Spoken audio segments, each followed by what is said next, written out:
Hello friends, welcome to Notinators with me Ansha. ഇന്ന് നമ്മൾക്ക് ഒരു കസ്റ്റമൈസ്ഡ് ഡ്രസ്സ് ചെയ്തെടുക്കാം. ക്രിക്കറ്റ് മെഷീൻ ഉപയോഗിച്ചിട്ടാണ് ചെയ്തെടുക്കുന്നത്. ഈ ഒരു വർക്ക് ഞാൻ ചെയ്തിട്ടുണ്ടായിരുന്നത് എൻ്റെ നെയ്ബർ പാകിസ്ഥാനിക്ക് വേണ്ടിയിട്ടാണ്.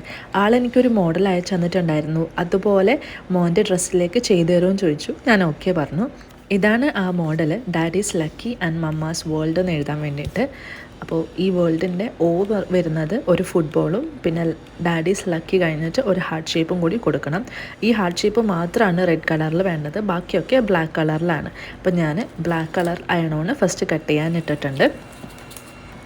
അപ്പോൾ അത് കട്ട് ചെയ്തിട്ട് ചെയ്ത് കഴിഞ്ഞ് കഴിഞ്ഞാൽ നമുക്ക് റെഡ് കളർ അയണോൺ ചെയ്തെടുക്കാം.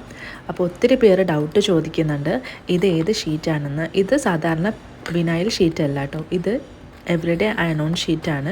ഇത് നമ്മൾ ഡ്രസ്സിലൊക്കെ ചെയ്യുന്നതാണ്. ഇത് പെർമനൻ്റ് ആയിട്ട് ഡ്രസ്സിൽ അങ്ങനെ തന്നെ നിൽക്കും അയണോൺ ചെയ്ത് കഴിഞ്ഞാൽ. പിന്നെ എല്ലാവർക്കും ഉള്ള വേറൊരു ഡൗട്ട് എന്ന് വെച്ച് കഴിഞ്ഞാൽ, ഈ അയണോൺ ചെയ്യുന്നത് അയൺ ബോക്സ് ആണ്, ഇത് എവിടെ നിന്നാണ് വാങ്ങിച്ചത്, അങ്ങനെ കുറേ ആൾ ചോദിച്ചിട്ടുണ്ടായിരുന്നു.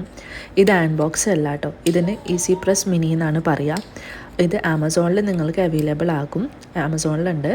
അപ്പോൾ നമുക്ക് വേണമെങ്കിൽ അയൺ ബോക്സ് കൊണ്ടും നമുക്കിത് അയൺ ചെയ്തെടുക്കാം. പക്ഷേ അയൺ ബോക്സ് ഉപയോഗിക്കുമ്പോൾ നമ്മൾ അതിൻ്റെ മുകളിലായിട്ട് ഒരു വൈറ്റ് കോട്ടണോ അല്ലെങ്കിൽ ഏതെങ്കിലും കോട്ടൺ ടൈപ്പ് മെറ്റീരിയൽ വെച്ചിട്ട് വേണം അയൺ ചെയ്യാൻ വേണ്ടിയിട്ട്. ഇതാണെങ്കിൽ നമുക്ക് ഡയറക്റ്റ്ലി അയൺ ചെയ്യാം. ഇതിന് ഈസി പ്രസ് മിനി എന്നാണ് പറയുക. അപ്പോൾ ഞാൻ ആദ്യം തന്നെ ബ്ലാക്ക് കളറിൽ കട്ട് ചെയ്ത അയണോൺ ഷീറ്റ് ചെയ്തിട്ട് ഇതുപോലെ ഡ്രസ്സിലോട്ടേക്ക് വെച്ച് കൊടുത്തിട്ടുണ്ട്. ഇത് പീൽ ചെയ്തെടുക്കാം. ഇതിപ്പോൾ പെർമനൻ്റ് ആയിട്ട് അവിടെ പ്രിൻ്റായി, ഇനി അലക്കിയാലോ ഒന്നും ഇത് പോവില്ല. പിന്നെ അതുപോലെ തന്നെ റെഡ് ഹാർട്ട് ഷേപ്പും കൂടി കട്ട് ചെയ്ത് വെച്ച് അയൺ ചെയ്ത് കൊടുക്കുന്നുണ്ട്. അപ്പോൾ നമ്മളുടെ ഫൈനൽ ലുക്ക് ഇതാണ് വരുന്നത്. ഇതിൻ്റെ കൂടെ തന്നെ വേറൊരു ഡ്രസ്സും കൂടി തന്നിട്ടുണ്ടായിരുന്നു, അതിൻ്റെ വീഡിയോ ഞാൻ അന്ന് പോസ്റ്റ് ചെയ്തിട്ടുണ്ട്. അപ്പോൾ ഇത് രണ്ടും കൂടിക്കാണ് അവൾക്ക് കൊടുക്കേണ്ടത്. അപ്പോൾ ഈ ഒരു വീഡിയോ നിങ്ങൾക്ക് എല്ലാവർക്കും ഇഷ്ടപ്പെട്ടെന്ന് വിചാരിക്കും. അടുത്തൊരു വീഡിയോ ആയിട്ട് പെട്ടെന്ന് തന്നെ വരാം ഇൻഷാ അല്ലാ. അപ്പോൾ ലൈക്ക് ചെയ്യാനും സബ്സ്ക്രൈബ് ചെയ്യാനും മറക്കല്ലേ. Thanks for watching. ബൈ.